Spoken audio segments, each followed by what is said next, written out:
Gymenedíomh. The cumé an dan seo, nuair bhí mé mo chónaí chus barwa, idir cheathrlach agus á hí. The húlamar go raibh chalín san abhainn, agus faríor a géir tarlaíonn sé sin thominnic sin fós. Saora, raibh gothair géag, sa le srachan an dain han salis. Sa le nélíonn an bhringláidir scrab na súl, iad an scíhan leathair, scinan an scá sa cuoach. Saora meán lé, tá chalín san abhainn deirtar. Tríomhiúla thuas, a réir, ag cuardach a cuirp táthar. Thar an drithid a chói, tríocha bliain síaltar, ina heitseachán riú. Smuth, francach ag snáb, crachan abhainn, trost faoin mád, téan blanc aimid haring le shrá.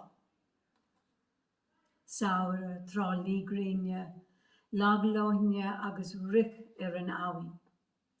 Bach chun deirí, ag gúgíal as bád lutha, fiú agus flachas na néan, etse chun bár crin.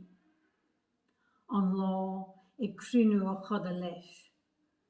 Fuilimh san atmosfér, agus gic ar an nóméid go bhfuil mór tárlacháin an tíl ag tarlaíonn ascail gach dúna I bhfad san imigéin.